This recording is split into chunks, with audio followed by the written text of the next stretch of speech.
نبی اللہ ورسول اللہ وخاتم النبیین بالیقین محمدا وخاتم النبیین بالیقین محمدا عبدہ ورسولہ ارسلہ اللہ تعالی إلى كافة للناس بشيرا ونذيرا وداعيا إلى الله بإذنه وسراجا منيرا أما بعد فقد قال الله سبحانه تبارك وتعالى في كلام المجيد والفرقان الحميد أعوذ بالله من الشيطان الرجيم بسم الله الرحمن الرحيم واتل عليهم نبأ ابني آدم بالحق إذ قربا قربانا فتقبل من أحدهما ولم يتقبل من الآخر قال لأقتلنك قال إنما يتقبل الله من المتقين وقال النبي الكريم صلى الله عليه وسلم سمنوا ضحاياكم فإنها على الصراط مطاياكم وقال رسول الله صلى الله عليه وسلم أنا ابن الذبيحين أو كما قال النبي الكريم صلى الله عليه وسلم صدق الله العظيم وبلغنا رسوله النبي الكريم ونحن على ذلك لمن الشاهدين والشاكرين والحمد لله رب العالمين. درود شریف پڑھ لیں. اللهم صل على محمد وعلى آل محمد كما صليت على إبراهيم وعلى آل إبراهيم إنك حميد مجيد. اللهم بارك على محمد وعلى آل محمد كما باركت على إبراهيم وعلى آل إبراهيم إنك حميد مجيد. إلهي نجني من كل ضيق بنجاه المصطفى مولى الجميع هب لي في مدينته قرارا بإيمان ودفن بالبقيع.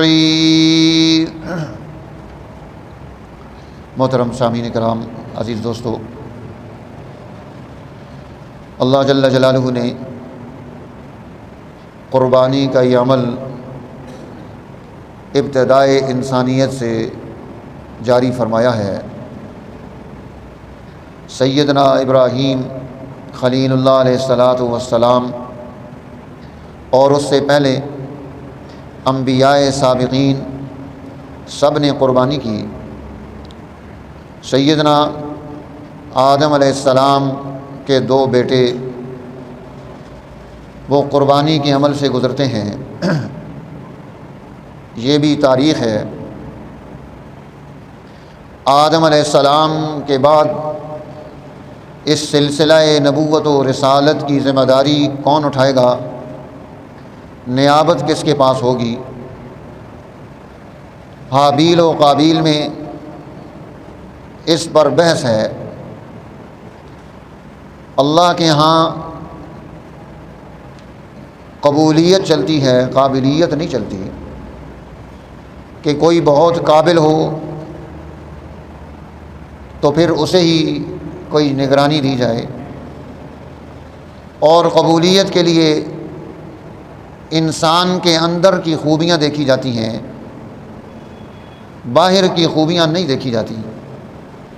جیسے سیدنا یوسف علیہ السلام بہت ہی حسین و جمیل ہیں، خوبصورت ہیں، آدھی دنیا کا حسن ان کے پاس ہے۔ شرفائے مصر کی عورتیں انہیں دیکھ کر اپنی انگلیاں کاٹ ڈالتی ہیں۔ یہ حسن انہیں مختلف قسم کی آزمائشوں میں مبتلا تو کرتا ہے، پریشانیاں آتی ہیں، تکلیفیں اٹھانی پڑتی ہیں، کوڑے کھانے پڑتے ہیں، جیل میں جانا پڑتا ہے، سب کچھ برداشت کر رہے ہیں۔ لیکن جب عزیز مصر سے گفتگو ہوتی ہے تو اس گفتگو میں حضرت سیدنا یوسف علیہ السلام اس کے سامنے جو مدعا رکھتے ہیں، اجعلنی علی خزائن الارض، مجھے زمین کے خزانوں کی چابیوں کا مالک بنا دو، یہ ذمہ داری اور نگرانی میری لگا دو، انی حفیظ علیم، کیونکہ میں اس کی حفاظت کا علم جانتا ہوں اور اس کی حفاظت کرنا جانتا ہوں، حفیظ بھی ہوں اور علیم بھی ہوں۔ یہ نہیں فرمایا انی حسین جمیل کہ میں بڑا خوبصورت ہوں اس لیے مجھے وزارت خزانہ مل جائے، حفیظ علیم فرمایا۔ تو گویا انسان کے اندر کی جو خوبی ہے، اندر میں موجود جو کمال ہے، اس کو دیکھا جاتا ہے کہ یہ اندر سے انسانیت کی خدمت کا جذبہ کتنا رکھتا ہے، اس کے اندر کون کون سی خوبیاں پائی جاتی ہیں۔ تو انہوں نے جب یہ جھگڑا ان کے سامنے آیا تو اللہ کی طرف سے انہیں حکم ملا کہ قربانی کرو۔ قربانی جس کی اللہ کے ہاں مقبول ہو گئی وہ کامیاب ہو جائے گا۔ اب قابیل وہ زراعت کرتا ہے اور کھیتی باڑی کرتا ہے، حابیل اس کا جو بھائی ہے وہ غلہ بانی کرتا ہے، وہ اپنے جانوروں کے ریوڑ میں سے سب سے اچھا جانور لا کر اللہ کی راہ میں پیش کرتا ہے، اور قابیل نے اپنے گھر میں موجود جو گھٹیا مال تھا وہ لا کر پیش کیا۔ تو نیت جیسی ہوتی ہے مراد بھی ویسی ملتی ہے۔ اندر فطور تھا تو اس فطور کی وجہ سے اللہ کے ہاں اسے قبولیت نہیں ملی، قبولیت حابیل کو مل گئی۔ تو قربانی یہ عمل دنیا میں اللہ کے ہاں انسان کا قرب اس کے ذریعے سے بڑھتا ہے، اسی لیے اسے قربانی کہا جاتا ہے۔ اور پھر حضور نبی اکرم سرور دو عالم صلی اللہ علیہ وسلم نے قربانی کے اس عمل کو زندہ کیا، اور جب قربانی کا وقت آتا آپ حکم دیتے کہ میرے لیے قربانی کا جانور تلاش کر کے لایا جائے،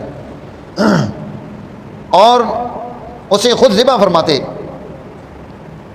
اور اللہ کی بارگاہ میں اس کی قبولیت کی دعا مانگتے۔ تو اس عمل کو اللہ کے حبیب مسلسل اختیار کیے ہوئے ہیں، اسی لیے آپ صلی اللہ علیہ وسلم نے اپنی خوبی بیان فرمائی، فرمایا انا ابن الذبیحین، دو ذبح ہونے والے میں ان کا بیٹا ہوں، میری نسبت ان لوگوں سے ہے جنہوں نے قربانی کا عمل زندہ کر کے اللہ کی خوشنودی حاصل کی ہے۔ الذبیحین، پہلی وہ شخصیت جسے اللہ کے نام پر ذبح کیا گیا، قربانی جن کی دی گئی، وہ حضرت سیدنا اسماعیل ذبیح اللہ ہیں، کہ جن کا لقب ہی ذبیح اللہ پڑ گیا۔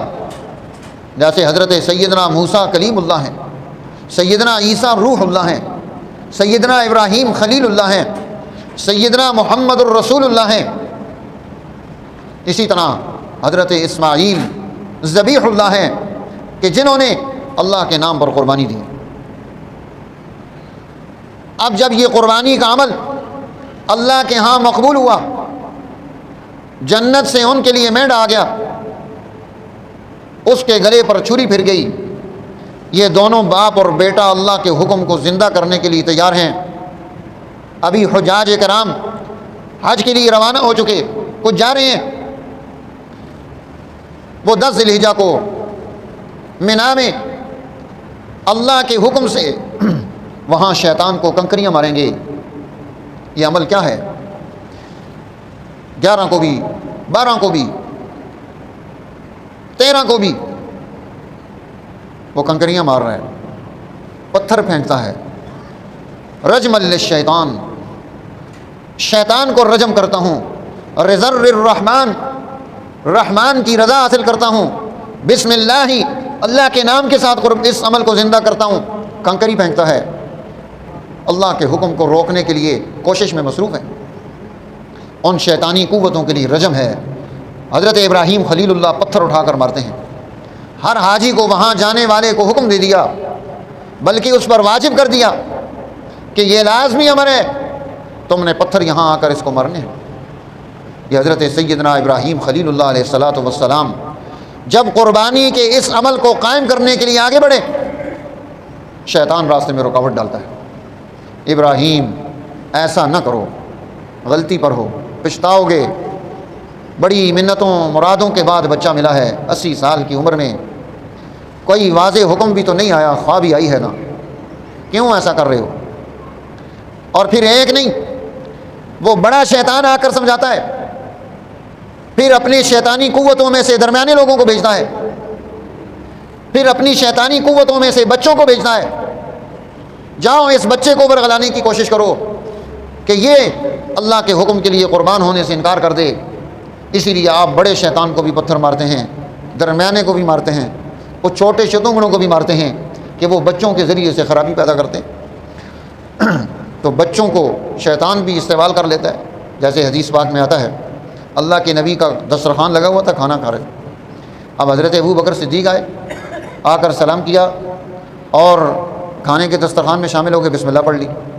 شیطان ساتھ آیا، واپس چلا گیا۔ حضرت عمر آئے، حضرت عثمان آئے، حضرت علی آئے اور دیگر اصحاب پیغمبر آتے گئے، جماعت بڑھتی گئی، دسترخوان پھیلتا گیا، لیکن ہر آنے والا بسم اللہ سے کھانا شروع کرتا ہے۔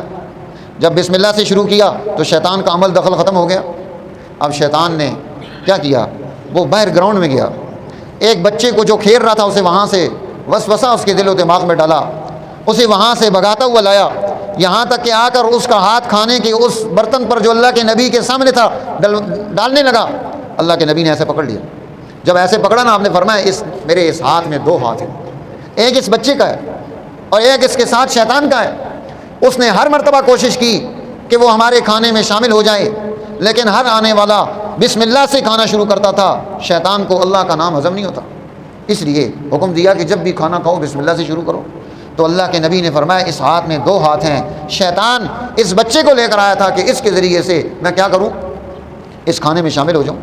اسی طرح اس بڑے شیطان نے جب وہ اپنے 2 بار ضائع دیکھ چکا تو پھر اس نے اپنی چھوٹی شیطانی قوتیں شتونگڑے بھیجے کہ سیدنا اسماعیل ذبیح اللہ کو جا کر ورغلاؤ کہ تم اسے سمجھا سکتے ہو۔ بچے کے ذریعے سے بچے کو سمجھایا جاتا ہے۔ اب پھر بھی انہیں پتھر پڑے۔ تو اس لیے شیطانی قوتیں ہر لمحہ ہر موقع وہ ضائع نہیں ہونے دیتی کہ کسی نہ کسی طریقے سے خرابی پیدا ہو جائے، اللہ کا حکم زندہ نہ ہو۔ اللہ کا حکم زندہ کرنا یہ ہے ہماری ذمہ داری۔ آپ نے فرمایا انا ابن الذبیحین، یہ پہلے شخص ہیں، ان پر انشاءاللہ عید پر بھی گفتگو آئے گی، چونکہ اصل مضمون یہ عید پر بھی ہے، لیکن چونکہ حضور علیہ السلام کی حدیث آ گئی تو ضمناً یہ باتیں ذکر کر دی۔ دوسرا ابن الذبیحین، دوسرے کون سے ہیں؟ خواجہ عبد المطلب، جن کا نام شیبۃ الحمد ہے، کیونکہ مطلب جو ہیں یہ حضور نبی اکرم صلی اللہ علیہ وسلم کے دادا جان کے بڑے بھائی کا نام تھا، اور یہ جو شیبۃ الحمد تھے آپ کے دادا، یہ اپنے ننہال میں رہتے تھے۔ وہاں سے مطلب کے ساتھ اونٹ پر سوار ہو کر جب مکہ پہنچے تو ان لوگوں نے سمجھا کہ شاید یہ غلام خرید کر لایا ہے، اس لیے ان کا نام عبد المطلب پڑ گیا۔ پھر ہمیشہ سے وہی نام چل رہا ہے، عبد المطلب، پھر وہ مشہور ہو گیا نام۔ تو یہ حضور نبی اکرم صلی اللہ علیہ وسلم کے دادا جان، ان کی اولاد فوت ہو جاتی تھی، بچے فوت ہو جاتے۔